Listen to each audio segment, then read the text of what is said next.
오늘 함께 은혜 나눌 말씀은 출애굽기 12장 말씀입니다. 출애굽기 말씀입니다. 12장 12절로부터 14절까지 말씀.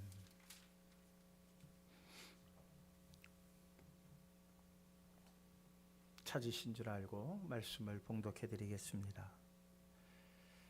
내가 그 밤에 애굽 땅에 두루 다니며 사람이나 짐승을 막론하고 애굽 땅에 있는 모든 처음 난 것을 다 치고 애굽의 모든 신을 내가 심판하리라.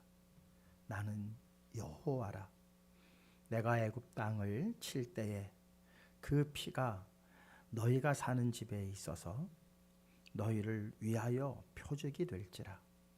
내가 피를 볼 때에 너희를 넘어가리니 재앙이 너희에게 내려 멸하지 아니하리라.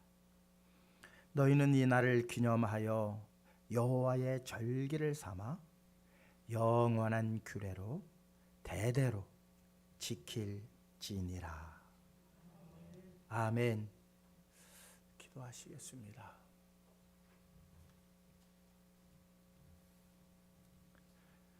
은혜와 사랑 아니고서는 하나님을 표현할 길이 없습니다.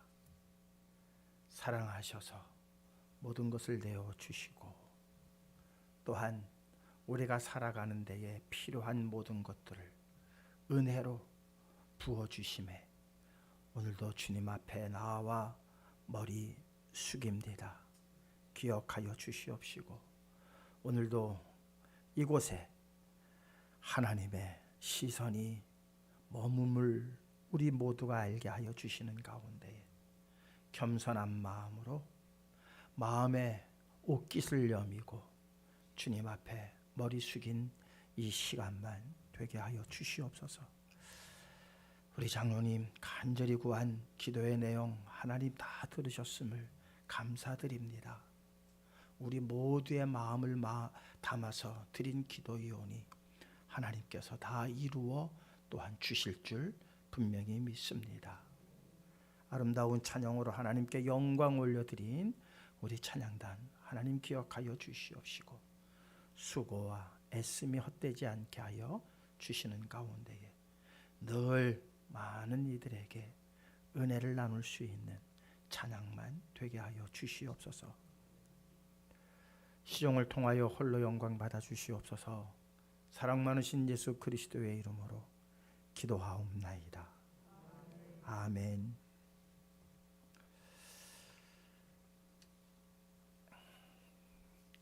오늘 함께 은혜 나눌 말씀의 제목이 피를 볼 때. 조금 섬찟하죠? 피 본다. 피 본다. 별로 이렇게 유쾌한 말은 아닙니다. 네, 이 피라고 하는 것이 사람들이 이렇게 야, 피 봤어, 피 볼래? 이런 말들이 다 어느 때 쓰이나요? 좀 부정적인 그러한 내용을 담고 쓰죠. 특히 아이들 싸울 때, 야, 너 피 볼래? 뭐 이제 이런 거. 다시 다른 말로 하면 너 죽을래?를 피 볼래로 그렇게 바꿔서 씁니다. 이렇게 피라고 하는 것은 뭔가 알게 모르게 우리의 생명과 연관되어져 있음을 은연중에 나타내는 단어가 되고 또 실질적으로 병원에 가면은 우리가 피 검사를 하잖아요. 피 검사를 제일 먼저 하게 되어지죠. 그게 우리 몸의 모든 정보가 피 안에 다 있기 때문이에요. 그러니까 피 검사를 하면은 대충 우리의 건강 상태나 뭐 이런 것들을 다 가늠할 수가 있죠. 특히 큰 수술들을 할 때 먼저 피 검사를 합니다. 그래서 지금 수술을 해도 되는지 안 되는지의 판가름을 되게 피 검사를 통해서 확인을 하고 수술을 시도하게 되어지죠. 이만큼 피라고 하는 것은 양면성을 가지고 있습니다.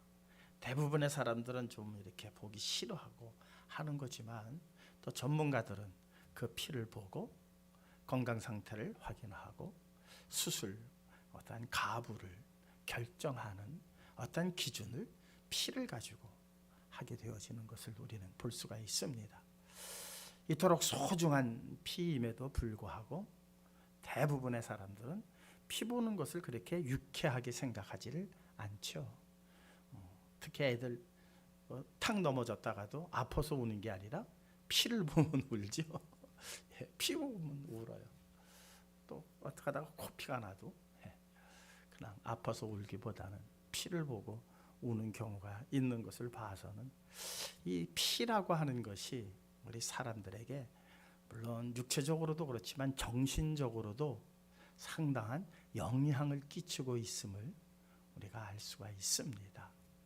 그래서 피를 보고 뭐 색깔이 어떻고 저떻고 뭐 전문가가 아니어도 아주 검붉은 피가 나오면은 사실 좋아하는 사람은 없잖아요. 이렇듯 피가 가지고 있는 의미 또한 정보 그 모든 것이 다 생명과 연관되어지고 있음을 모두가 은연중에 다 그렇게 알고 있습니다. 근데 성경은 분명하게 이야기하고 있습니다. 성경은 우리의 생명과 직접적으로 연관되어져 있음을 성경은 우리에게 일러주고 있죠. 우리 창세기 9장 4절에서 5절 말씀 함께 보도록 하시겠습니다. 창세기 9장 4절에서 5절입니다. 함께 읽어볼까요?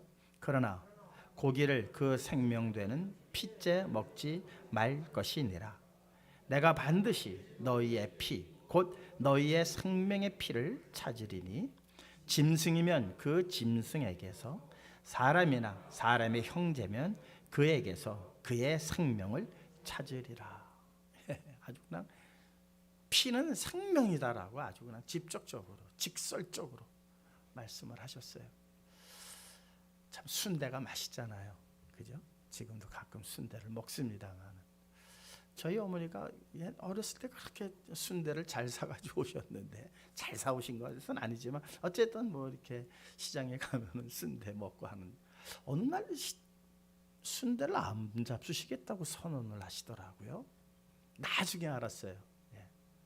바로 이 창세기 9장 말씀 때문에 피째 먹지 말라라고 하신 이 말씀을 아주 그냥 문자적으로 지키시려고 했던 그 어렸을 때 기억이 번뜩 나요. 그래서 갑자기 순대를 안 사주시고 안 잡수시더라고요. 그만큼 어떻게 뭐 말씀대로 살려고 노력했던 한 단면을 기억해 봅니다. 이렇게 피라고 하는 것은 그냥 우리가 은연중에 아는 것이 아니라 성경은 바로 생명이다. 생명이다. 그래서 오늘 본문 말씀에 뭡니까? 양의 피를 문설주에 발라라. 그 피를 보면 재앙이 넘어가리라. 재앙이 이게 출애굽 당시에만 있었던 게 아니라 이 논조가 성경 전체 흐르는 맥락이에요. 이 피라고 하는 이 피가 생명임을 우리에게 알려주시면서 결국 우리가 마지막 구원을 받는 기준이 어디에 있느냐? 이 출애굽 9장에 근거를 해서 계속해서 연이어져 가고 있어요. 그러니까 출애굽 당시에 이스라엘 사람들이 그 장자가 죽어 나가는 재앙이 피해가는 데에 기준이 뭐였더라? 문설주의 피였다라는 거예요. 정직하고 부정직하고 뭐 이런 기준이 아니라 뭐였다? 피가 무슨 조금 그게 무슨 재앙이 넘어가야 되고 부적도 아니고 말이죠. 그래서 부적들이 그래서 생겨났나? 어쨌든 시뻘겋게 뭐 글씨를 써서 집에 붙이는 사람들이 많이 있는데 어떠한 이것이 어떤 부적 개념은 아니거든요. 영적으로 우리에게 주시는 심판과 영원한 생명에 관한 그 기준이 바로 피에 있었다. 이것을 계시록은 우리에게 분명하게 예, 계시록은 마지막이잖아요. 예, 계시록은 어떻게 이 부분을 우리에게 분명하게 지정하고 있는지 한번 계시록 7장 14절입니다. 함께 읽겠습니다. 내가 말하기를 내 주여 당신이 아시나이다 하니 그가 나에게 이르되 이는 큰 환난에서 나오는 자들인데 어린 양의 피에 그 옷을 씻어 희게 하였느니라. 피에 씻으면 빨개져야 되는데 어린 양의 피에 씻으니까는 어떻게 되어졌더라? 휘어졌다. 그러니까 구원받은 큰 무리를 본 거예요. 요한이 밤모라 하는 섬에서 마지막 하나님께서 이 세상을 심판하시고 영원한 생명에 드릴 성도들이 큰 무리가 되어서 오는 것을 본 거예요. 그런데 말씀하시기를 이들이 모든 환난을 큰 환난을 겪고, 그러니까 마지막 심판 때 어마어마한 환난이 있을 것을 우리 다 알고 있잖아요. 다 환난이 어떤 환난이 있을 것이라는 것은 우리가 다 알고 있는 사실이에요. 그 환난 가운데서 무엇한 자들이다? 나온 자들이다. 환난을 이긴 자들이라는 거예요. 환난에 쓰러지고 넘어지고 멸망한 자들이 아니라 어마어마한 환난이 있었음에도 불구하고 그 환난 가운데에 쫙 상상을 해보세요. 불구덩이에서 쫙 나오는 무리들이 있다는 거예요. 여러분들이 그 무리에 다 들어가시기를 주님의 이름으로 축원드립니다. 그런데 그 무리가 어떤 무리인가 봤더니 어린 양의 피에 그 옷을 빨아서 어떻게 되었더라? 빨갛게 되었더라가 아니라 희게 되었더라. 이 요한계시록의 말씀을 어디서 시작을 했느냐? 바로 출애굽기 9장 오늘 본문에서 시작을 한 것이에요. 이게 그러니까 피가 기준이 돼버린 거예요. 피가 발라져 있느냐, 피로 빨았느냐, 내 이마에 그리스도의 피가 있느냐, 이 피가 출애굽 당시서부터 계속해서 구원의 기준이 되었음을 일러주고 있습니다. 그러니 이 피가 뭐 우리가 얘기하는 세상에 이렇게 찌르면 나오는 이러한 빨간 피가 아닌 거예요. 이거는 상당히 영적 의미를 담고 있는 것이 바로 그 피예요.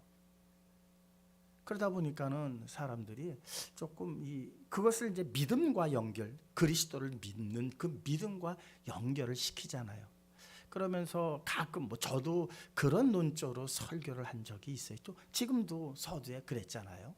출애굽 당시에 이 사람이 뭘 잘했느냐 못했느냐, 정직하냐, 거짓말쟁이냐, 좀 뭐 살아가는데 사람들한테 좋은 일 했냐, 아니면 좀 나쁜 일 했냐. 천국 가려면 기준이 그거여야 된다고 생각들 하지 않나요? 그죠? 대부분 그래도 착한 일 한 사람이 천국을 가야지. 피가 발라져 있다? 피가 안 발라져 있다? 이게 기준이 되면 뭔가 이게 딱히 이렇게 마음에 와닿지는 않았잖아요. 지금까지. 그러니까 그리스도를 알기 전, 정말 이 말씀의 내용을 우리가 분명히 알기 전까지는 그게 어떻게 그게 천국 가는 기준이 될까라고 하는, 세상 사람들은 다 그 부분에 걸려 넘어지거든요. 그래도 권선징악, 좋은 일 하고 착한 일 하면은 상을 주고 나쁜 일을 하면은 책망을 받아야 되고 벌을 받아야 된다. 그런데 한번 생각을 해보시자고요. 권선징악으로 모든 것을 우리가 이 사회를 깨끗하게 하고 이 사회를 정의롭게 할 수가 있겠는가? 한번 솔직하게 한번 생각을 해보시자고요. 착한 일 한 사람 상 줘야 돼요. 나쁜 일 한 사람 벌 줘야 돼요. 자, 그러면은 이것이 이 잣대가 남을 재단하는 데 쓰이지 말고 나 자신을 재단하는 데 한번 대보시자고요. 상 받을 만한 일 있습니까? 이것도 또한 천국 가는 일이라면 천국 갈 자 있을까요? 착한 일 한 사람만 천국 가. 나쁜 일 한 사람은 천국 못 가.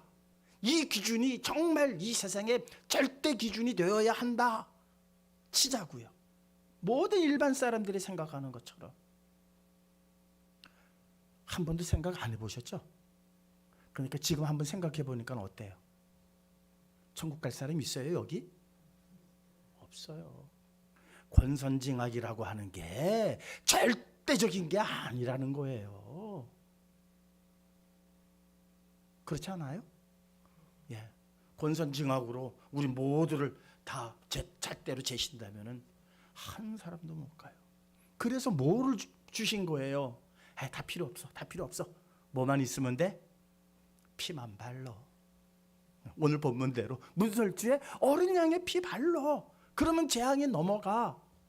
어느 게 더 은혜예요? 권선징악이 은혜예요? 피 바르는 게 은혜예요? 피 바르는 게 은혜예요. 세상은 권선징악이 맞다고 그래요. 자기는 다 거기서 빼놓고 하는 말이에요. 자기 자신을 빼놓고 권선징악이 맞다 그러는 거예요. 자기 자신을 대입하면은 권선징악만큼 그것으로서 합당히 정말 상 받고 정말 복 받을 사람 이 세상에 아무도 없어요. 어느 누구도 안 돼요. 죄송한 말씀이지만 교황님도 안 돼요. 절대 안 됩니다. 그 기준으로 하늘나라에 계실 분 예수 그리스도 한 분 외에는 없어요. 그래서 그분이 피를 흘리신 거예요. 그거를 예표한 사건이 오늘 본문의 말씀인 거예요. 피를 발라라, 피를 발라라. 그러다 보니까 너무 쉽게 또 구원을 쉽게 얘기하는 경우가 있어요. 피 바른다는 얘기는 정말 빨간 피를 이마에 바른다고 하는 게 아니고 그 피에다가 옷을 빨아봐야 빨갛게 되지 하얗게 될 일이 없잖아요. 예수 그리스도를 믿는 것으로서 우리가 구원을 받는다고? 우리 개신교는 그렇게 얘기하죠. 예, 믿음으로 구원받는다고 그래요. 그러니까 이것을 대비해서 다른 거 다 상관없어. 피만 있으면 돼. 다른 말로 예수만 믿으면 우리 구원받아. 절대적으로 맞는 말이에요. 틀린 말은 아니에요. 그러나 너무 쉽게 얘기해서는 안 될 말이라는 거예요. 그렇습니까? 안 그렇습니까? 근데 이걸 너무 쉽게 얘기하고 있어요. 절대적으로 맞는 말이지만은 절대적으로 쉽게 받아들이거나 쉽게 얘기해서는 안 될 말이에요. 왜? 그 피가 누구의 피이기 때문에? 예수 그리스도의 피이기 때문이에요. 그러니까 우리는 우측의 살인강도를 자꾸 떠올려요. 저도 우측의 살인강도 이야기할 때 얼마나 저도 기분이 좋고 은혜 받는지 몰라요. 예. 정말 평생에 나쁜 짓만 했는데 마지막 순간에 그리스도를 인정함으로 말미암아 너와 내가 낙원에 있으리라. 이것처럼 은혜되는 말씀이 어딨냐고요. 그러니까는 우리 마음대로 살자. 그러다가 죽기 일보 직전에 예수님 시인하자. 이런 유혹이 있잖아요. 항상 예수님은 생각해. 근데 지금 내가 나쁜 짓 해야 내가 이익이 있단 말이에요. 거짓말해야 내가 조금 더 받을 것 같고 뭐 그래야 한번 거짓말하고 또 뭐 하면 돼? 회개하면 되고 예수 믿으면 되고. 예, 그게 제일 좋은 게 뭐냐? 마지막 죽기 일보 직전에 예수 시인하면 다 천국 가는 거 아니야? 요런 유혹이 사실 있다는 거예요. 요런 꿰미 있다는 거예요. 그러니까 쉽게 그렇게 얘기할 수 있는 것은 아니라는 것이죠. 그래서요, 다윗은 이렇게 고백을 하고 있습니다. 시편 17편 3절입니다. 다윗의 고백이에요.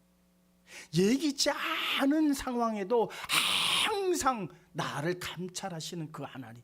그러니까 우리가 지금 죄를 질 수 있는 그 유혹에 빠지는 것은 뭐냐? 하나님께서 나를 지금 보고 계시다라는 사실을 잠깐 순간순간 망각하기 때문이에요.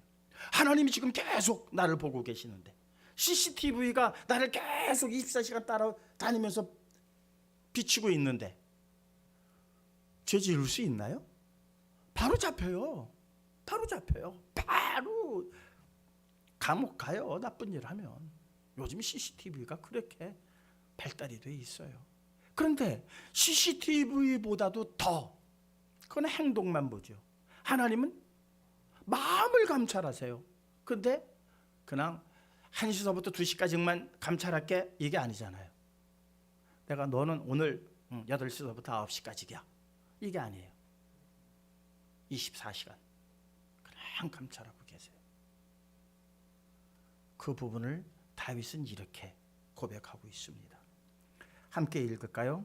주께서 내 마음을 시험하시고 밤에 내게 오시어서 나를 감찰하셨으나 흠을 찾지 못하셨사오니 내가 결심하고 입으로 범죄하지 아니하리. 이게 다윗의 삶이에요. 그냥 죄 짓고 회개하고 죄 짓고 그냥 있다가 그냥 하나님 제사 지내고 이게 아니에요. 다윗이 어떤 삶을 살았는가를 보여주는 거예요. 내가 말하기를 내 주여 하나님 당신이 아시지 않습니까? 내가 지금 어떻게 살고 있는지. 그가 나에게 이르되 밤에 나를 내 마음을 시험하시고 밤에 내게 오시어. 밤에 오셨다는 건 뭐예요? 예기치 않은 시간에, 내가 준비되지 않은 그 시간에, 내가 의식하지 못하고 있는 그 시간에 하나님이 나를 어떻게 하고 계시다? 감찰하고 계시다는 거예요. 그것을 그런데 다행히 어떻게 됐다는 거예요? 흠을 찾지 못하셨어요. 하나님께서 흠을, 누구의 흠을? 다윗의 흠을. 이게 무슨 흠인지 참 저도 어려워요. 정말 다윗이 아무런 흠이 없는 사람이었을까? 그건 아니거든요. 또 뒤에 내려가니까는 나는 죄악 덩어리입니다 그런단 말이에요. 이 상당히 좀 이율배반적인 그러한 시인데요. 어쨌든 17편에는 그가 나의 흠을 찾지 못했습니다. 그러면서 못하셨사오니 내가 결심하고 입으로 절대로 범죄하지 아니하리이다. 이것이 누구의 삶이냐? 다윗의 삶이라는 거예요. 다윗 죄를 안 졌다는 게 아니라 이렇게 피나도록 노력을 하는 거예요. 우리 이런 노력이 있나요? 정말 죄 안 지려고, 입으로라도 죄 안 지려고. 왜? 언제 찾아오실지 모르고, 언제 지금도 밤에 내가 예기치 못한 그 시간에 나를 그 감찰하시는 하나님 앞에서 내가 나의 흠이 발견되지 않으려고 이 노력으로 다윗이 구원을 받았다? 이거는 또한 아니에요. 그러나 이러한 그의 삶이 결국 무엇으로 연결되어지느냐? 바로 그리스도의 피로 연결되어지고 있다는 사실입니다. 역대상에는요 이 말씀이 있어요. 그러니까 다윗이 자기를 이제 이스라엘을 건국하고 이제 그동안 자기를 도왔던 장수들, 또한 공로를 세웠던 이 사람들의 내용을 쭉 기록하면서 쓴 내용이에요. 이 역대상 12장의 전체의 내용은 16절에서 17절에 이런 말씀이 있습니다. 우리 함께 읽어볼까요? 베냐민과 유다 자손 중에서 요새에 이르러 다윗에게 나오매 다윗이 나가서 맞아 그들에게 말하여 이르되 만일 너희가 평화로이 내게 와서 나를 돕고자 하면 내 마음이 너희 마음과 하나가 되려니와 만일 너희가 나를 속여 내 대적에게 넘기고자 하면 내 손에 불의함이 없으니 우리 조상들의 하나님이 감찰하시고 책망하시기를 원하노라. 중요한 내용은요, 우리 조상들의 하나님이 감찰하시고 해요. 감찰하시고 하나님께서 지금도 너희를 내려다보고 있다. 자, 이게 무슨 상황이냐면요, 물론 이제 나중에 기록한 이야기이긴 해요. 나중에 이제 그때를 회상하는 거예요. 다윗이 사울에게 쫓겨서 이리저리 도망다니고 막 하던 그 시간, 그때 이제 전세가 이제 완전히 뒤바뀌는 상태가 됐어요. 이때에 베냐민 지파 사람들이 다윗에게 오는 거예요. 그런데 그 이제 12장 1절에서 쭉 내용을 보니까 이 사람들이 다 어떤 사람이냐? 활 잘 쏘고 물매를 잘 던지고 창을 잘 쓰고 용사들이에요. 용사들 30명이 나오는 거예요. 아직 다윗에게는 그만한 사람들을 상대할 만한 뭔가 없는 때예요. 근데 그들이 오는 거예요. 다윗에게 조목조목. 다윗의 마음이 어땠을까요? 저놈들이 내 편이 되려고 오나? 아니면 나를 잡아서 사울에게 끌고 갈, 물론 이제 사울은 죽었어요. 그러니까 어쨌든 그 사울의 또 나머지 잔당들이 있잖아요. 이거 나를 넘겨가지고 어떠한 사울의 나라를 이렇게 하려고 하나? 의심이 들 거 아니에요. 그때 말하는 거예요. 그때 말한 내용이 바로 이거예요. 다윗이 나가서 맞아 그들에게 말하여 이르되 만일 너희가 평화로이 내게 와서 나를 돕고자 하면 내 마음이 너희와 하나가 될 것인데 만일 너희가 나를 속여서 지금 우리 다윗과 함께 하겠습니다 해놓고는 속으로는 용사들로 쫙 무장을 하고 와가지고 탁 평화를 얘기하는 것처럼 하다가 나를 결박해서 내 대적에게 넘기려는 마음이 너희에게 있으면 딱 이 정도 되면은, 이 정도 의심이 있으면은 인간적으로는 여러 가지 방책을 세워야 돼요. 다윗이 직접 나가지 않고 다른 군사를 내보내고 그래야 돼요. 그런데 다윗이 직접 나가요. 직접 나가서 지금 상대방의 상태를 몰라요. 어떤 마음으로 오는지. 그러고 말하는 거예요. 야, 너희를 내게 평화를 가지고 왔느냐? 아니면 거짓 평화를 가지고 나를 잡으러 왔나? 나는 상관없다. 그거예요. 다윗이. 왜? 중요한 구절. 우리 조상들의 하나님이 너희를 지금도 감찰하고 계시기 때문이다. 너희들이 나를 속이면 지금 이 시간 감찰하시는 그 하나님이 너희를 용서하지 않을 거다. 거짓으로 나에게 속이고자 나왔다면 너희들은 절대로 용서받지 못할 것이다. 여기에 대한 확고한 믿음이 있었던 거예요. 세상적으로라면은 그러한 하나님에 대한 믿음과 신뢰가 없었다면 절대로 다윗이 그들을 맞이하러 나갈 수가 없는 거예요. 그런데 나가서 그들을 맞이합니다. 그런데 다행히 그들이 속이려고 온 게 아니에요. 정말 다윗을 도우려고 왔어요. 다윗을 도우려고 왔긴 했지만 의심하지 않고 자기를 맞이하는 그 다윗에게 또 어떻게 될까요? 그들은 감동할 수뿐이 없는 거예요. 야, 의심하고 그들도 올 때 우리는 그냥 다윗 편에 서서 이제 앞으로 할 텐데 다윗이 우리 진심을 알아주지 않고 혹여 저쪽 뒤로 군사들을 매복해가지고 우리를 그냥 잡아버리면 어떡하지? 우리는 베냐민 지파니까 사울의 사람들이니까 이런 의심을 이들은 안 했겠어요? 그런데 다윗이 그냥 두 팔을 탁 벌리고 담대하게 맞이하는 거예요. 그러니까는 이 30명의 용사들이요 속으로 생각했을 거예요. 야, 당신은 우리 왕 사울보다 정말 위대한 사람이군요. 그래서 다윗의 입지가, 정치적 입지가 견고해지는 순간이에요. 이것은 다윗이 잘해서가 아니라 다윗이 지금 누구를 신뢰한 거예요? 감찰하시는 하나님. 그걸 너무나도 잘 알고 있는 거예요.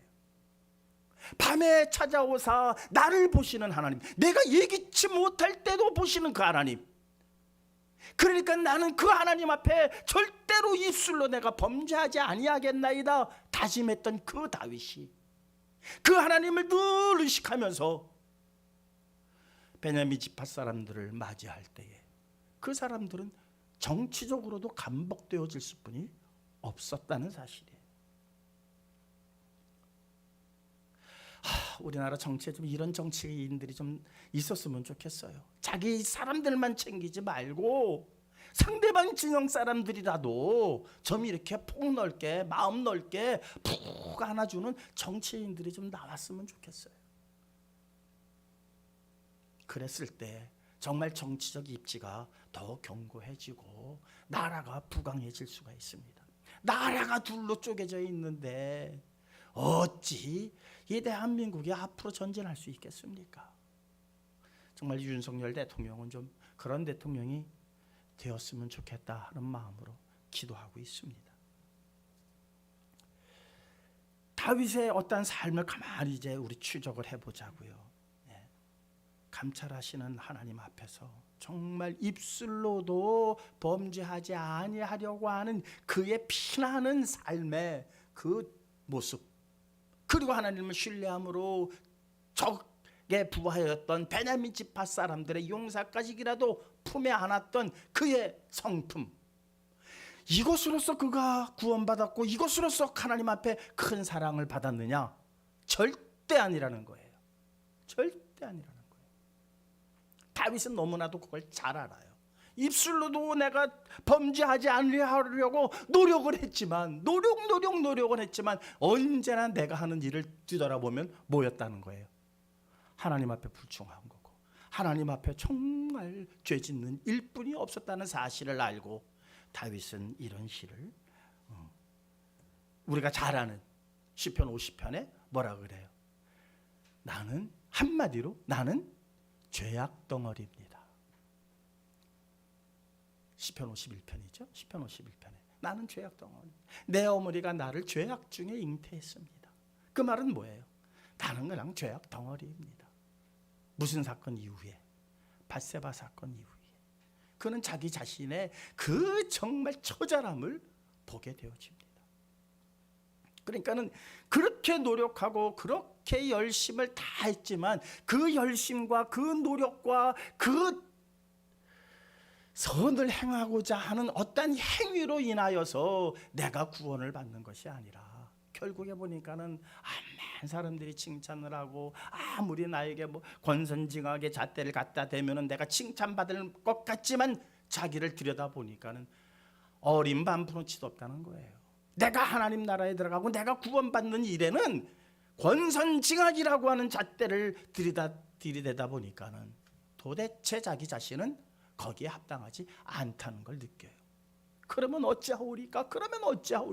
이게 다윗의 탄식이에요. 이게 다윗의 탄식이에요. 그냥 죄짓고 막 마음 놓고 죄짓고 또 와서 회개하고 이런 삶이 아니라 평시에도 죄를 안 지려고 얼마나 노력을 하는지 몰라요. 입술로도 범죄치 아니하겠습니다. 이런 삶 살고 계시나요?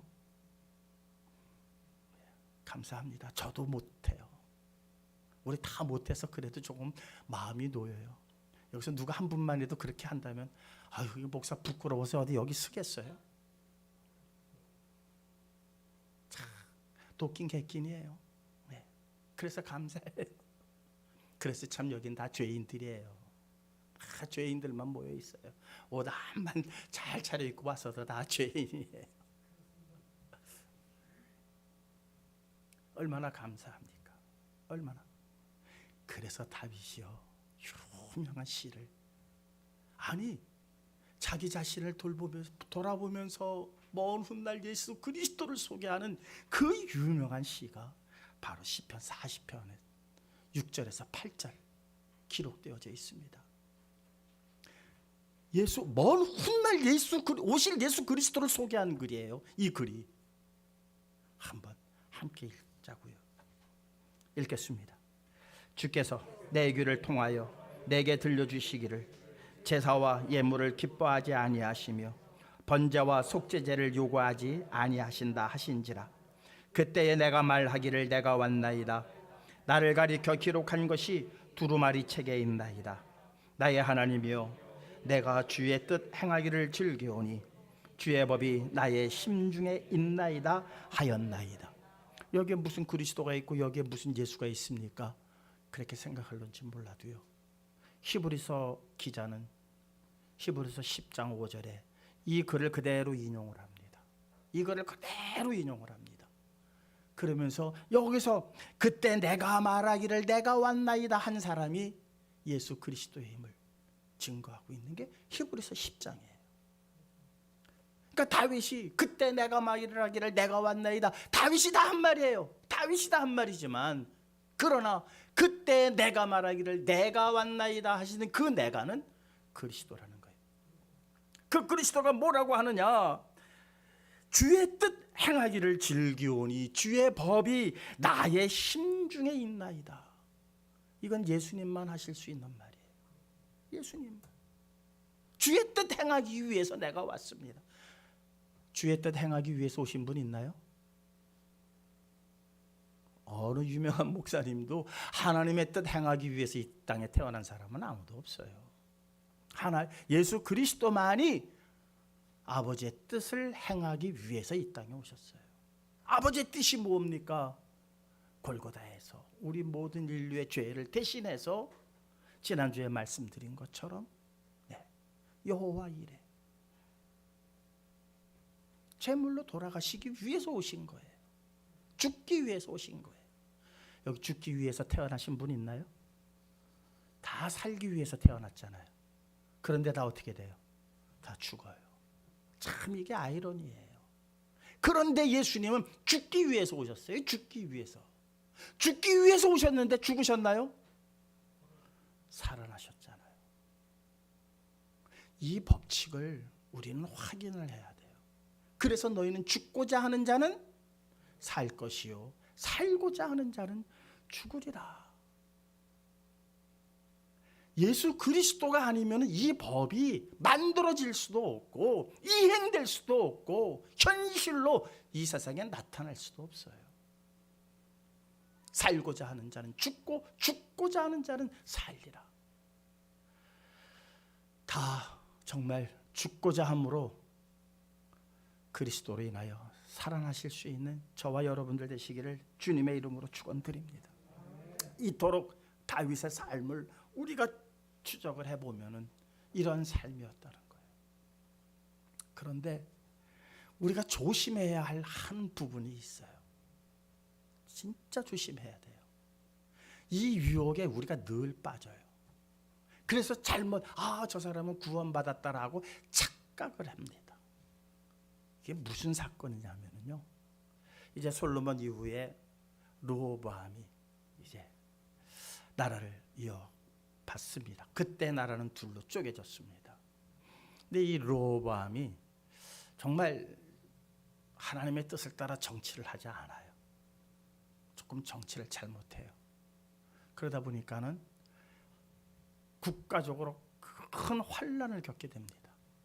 이방 나라들에게 애워싸임을 당하게 돼요. 그 전쟁에서는 도저히 승산이 없어요. 그때 르호보암이 뭘 했는 줄 아세요? 하나님 앞에 겸비한 사람이 돼요. 왕만 겸비한 사람이 되는 게 아니라 모든 총리, 내각 전체를 하나님 앞에 겸비하자. 그래서 겸비한 사람이 돼요. 그게 바로 역대하 12장 6절에서 7절에 기록되어져 있는 말씀이에요. 우리 함께 한번 읽어보시자고요. 이에 이스라엘 방백들과 왕이 스스로 겸비하여 이르되 여호와는 의로우시다 하매 여호와께서 그들이 스스로 겸비함을 보신지라. 여호와의 말씀이 스마야에게 임하여 이르시되 그들이 스스로 겸비하였으니 내가 멸하지 아니하고 저희를 조금 구원하여 나의 노를 시삭의 손을 통하여 예루살렘에 쏟지 아니하리라.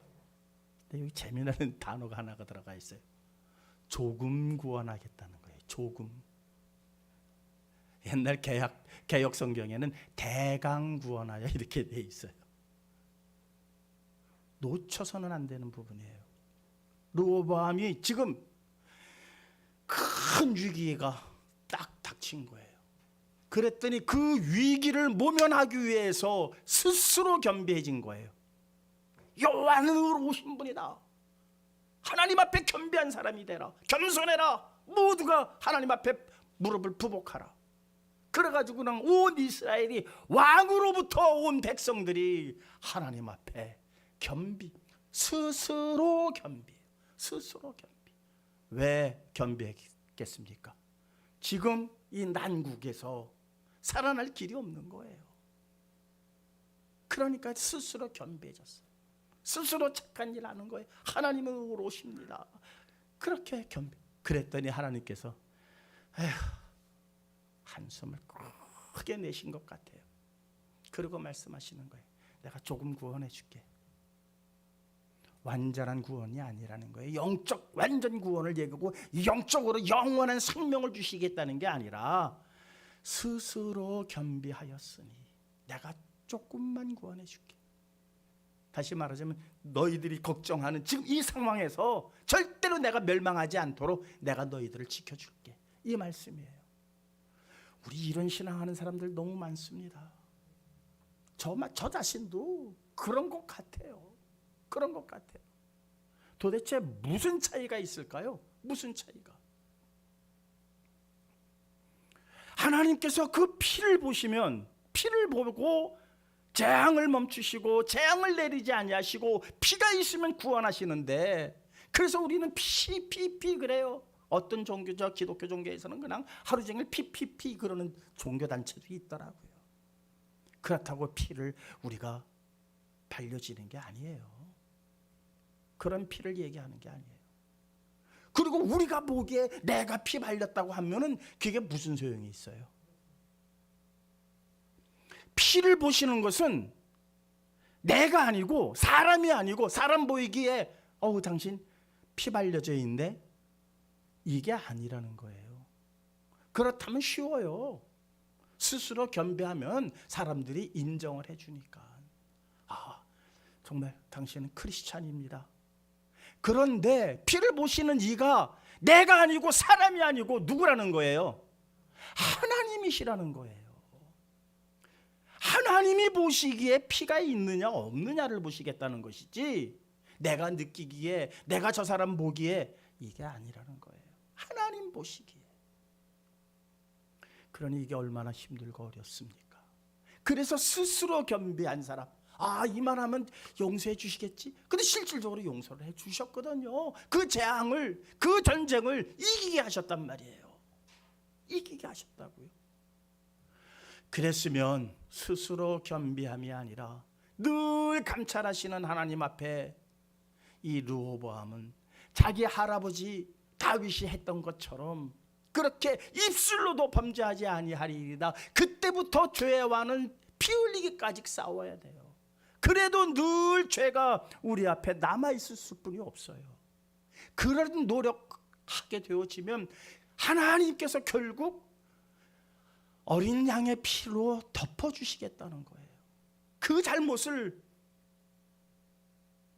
그렇게 해서 우리가 영원한 나라에 들어갈 수가 있는 것이지, 그렇게 쉽게 얘기하면서 예수님 믿으면 구원받아, 틀린 말 아니라고 그랬습니다. 절대적으로 맞는 말입니다. 그러나 그것이 쉬운 일은 아니라는 사실을 꼭 기억하시기 바랍니다. 그리스도의 피가 모든 우리의 구원의 기준이라고 말씀을 드렸습니다. 그리스도의 피가 있느냐 없느냐, 이것은 절대적 기준입니다. 얼마나 감사합니까? 권선징악이 기준이었으면 구원받을 자 아무도 없습니다. 그런데 그리스도의 피가 있느냐 없느냐로 기준 삼으셨으니 세상 사람들은 그게 뭐야? 라고 손가락질 하겠지만 그것은 자기 자신을 모르기 때문에 하는 말이고, 그 험악한 죄악에서 조금도 벗어날 수 없는 다윗과 같은 마음을 가진 자들에게는 이것이 얼마나 큰 은혜의 말씀인지 모릅니다. 살 길이 열렸잖아요. 살 길이. 누구를 통해서? 그리스도를 통해서. 그래서 그리스도의 피가 그렇게 우리에게 소중한 것이고, 내 마음대로 하다가 예수 믿고 구원받는 것이 아니라 다윗처럼 처절한 싸움을 해야 합니다. 그런 마음을 가질 수 있는 사람들은 어떤 사람들일까? 하나님 나라에 꼭 들어가야 되겠습니다 라는 그 열망이 있는 사람만 가능한 거예요. 세상에서 성공하기 위해서 하나님 앞에 스스로 겸비한 사람들 수도 없이 많습니다. 스스로 겸비한 사람들. 잘 될 거야, 안 될까요? 잘 되지요. 스스로 겸비했으니까 로보암을 그 전쟁에서 이기게 하신 거 보니까 잘 되지요. 그러나 우리의 목표는 세상에 있지 아니하고 영원한 나라에 있습니다. 다윗처럼 죄와 싸우기를 피 흘리기까지 싸우시는 가운데에 내 피가 아니라 내 피로 대신할 수 없을 때에 그것을 보시고 그리스도의 피로 덮어주시는 그 하나님의 은혜 앞에 우리 모두 영원한 생명에 이르실 수 있는 저와 여러분들 되시기를 주님의 이름으로 축원드립니다. 주신 바의 말씀 가슴에 새기시면서 정말 이 죄와 어떻게 싸워야 할지 우리의 힘으로는 도저히 안 됩니다. 그래요, 정말 안 돼요. 주님 도와주시고 나의 죄를 날마다 생각나게 하셔서 그리스도의 도움을 구할 수 있는 우리 모두 되게 해달라고 이 시간 잠시 동안만 합심해서 기도하는 시간 갖도록 하시겠습니다. 감사하시고 고마우신 아버지 하나님, 정말로 아버지 하나님, 저희들 너무나도 연약하고 부족합니다. 아버지 하나님, 저희들 어찌할 수 없는 그러한 인생들입니다. 너무나도 잊고 살 때가 많습니다. 너무나도 내 마음대로 살 때가 많습니다. 아버지 하나님, 이제 저희의 마음속에 영원한 나라를 사모하는 뜨거운 마음들을 허락해 주셔서 이 세상에 그 무엇도 대체할 수 없는 그 나라를 아버지 하나님 소망 삼을 때에 피 흘리기까지 죄와 싸우는 자들 되게 하시며 그 싸움에서 그리스도의 피로 승리하고 이길 수 있는 우리 모두가 되게 하여 주시옵소서. 부족하고 연약하오니 우리의 힘으로는 할 수 없사오니 하나님 도우시고 하나님 함께 하시고 이기게 하시며 그리스도의 피로 승리하게 하여 주시옵소서. 사랑 많으신 예수 그리스도의 이름으로 기도하옵나이다. 421장입니다.